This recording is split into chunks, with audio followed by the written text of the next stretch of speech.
May mga araw talaga na mapupunta ka sa isang lugar na hindi mo pa gaanong kabisado. Medyo nakakaligaw minsan. Pero exciting din kasi may bago kang makikita at mai-experience. So for today's video, samahan niyo ako at si Moy Toto sa pag-explore sa ganda ng Sawang Beach Resort dito sa buhay na tubig, Pola. Hi guys, magandang araw. Sabado ngayon, walang pasok, walang trabaho. Outfit check muna tayo. Ito tayong kanap sa pupunta pa sa. Let's go! Laban na laban tayo for today's video. Alas 11 ng umaga.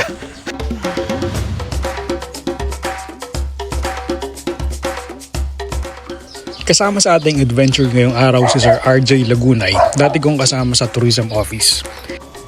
Gas muna tayo guys. Baka tayo hindi makahon.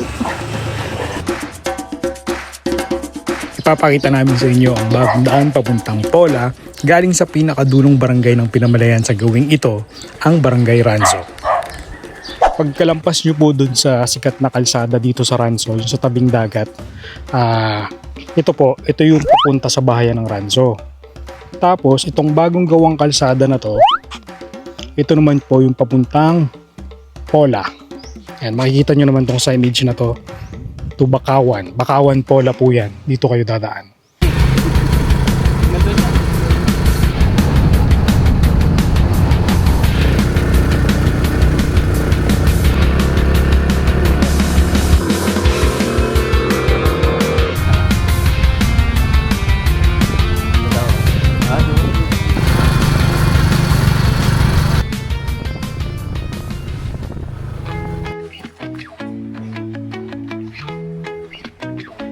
Pala may mga influencer dito. Hi guys, good morning. Nandito kami mga influenza virus. Welcome to Sawang Beach Resort. First time namin dito. Kasama ko si Moy Toto.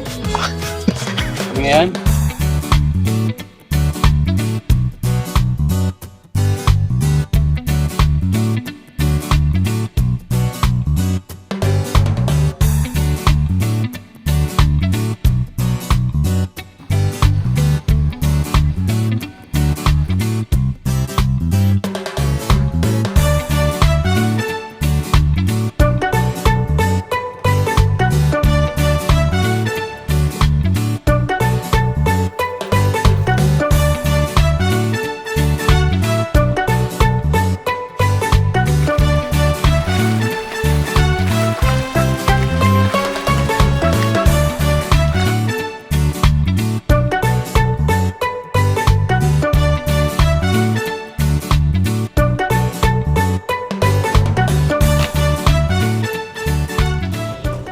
napaganda po talaga ng Oriental Mindoro. Katulad po nito dito sa Pola, kapitbahay namin sa Pinamalayan. Kapitbahay kasi po ang Pola at saka Pinamalayan. Kaya talagang pwedeng magkaroon ng activities na magkalapit lang.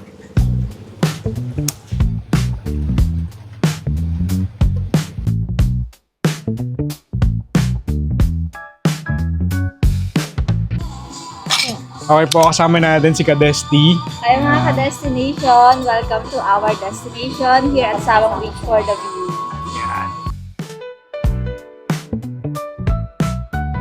Thank you very much po. Kasama natin si Maraming salamat Kadesti. po mga ka-destination. Sir Randy, ayan, Sir Randy ng Si Sir. Pinamalayan. Sir Rick. Moy Toto. Moy Toto. Thank you See you po. mga ka-destination.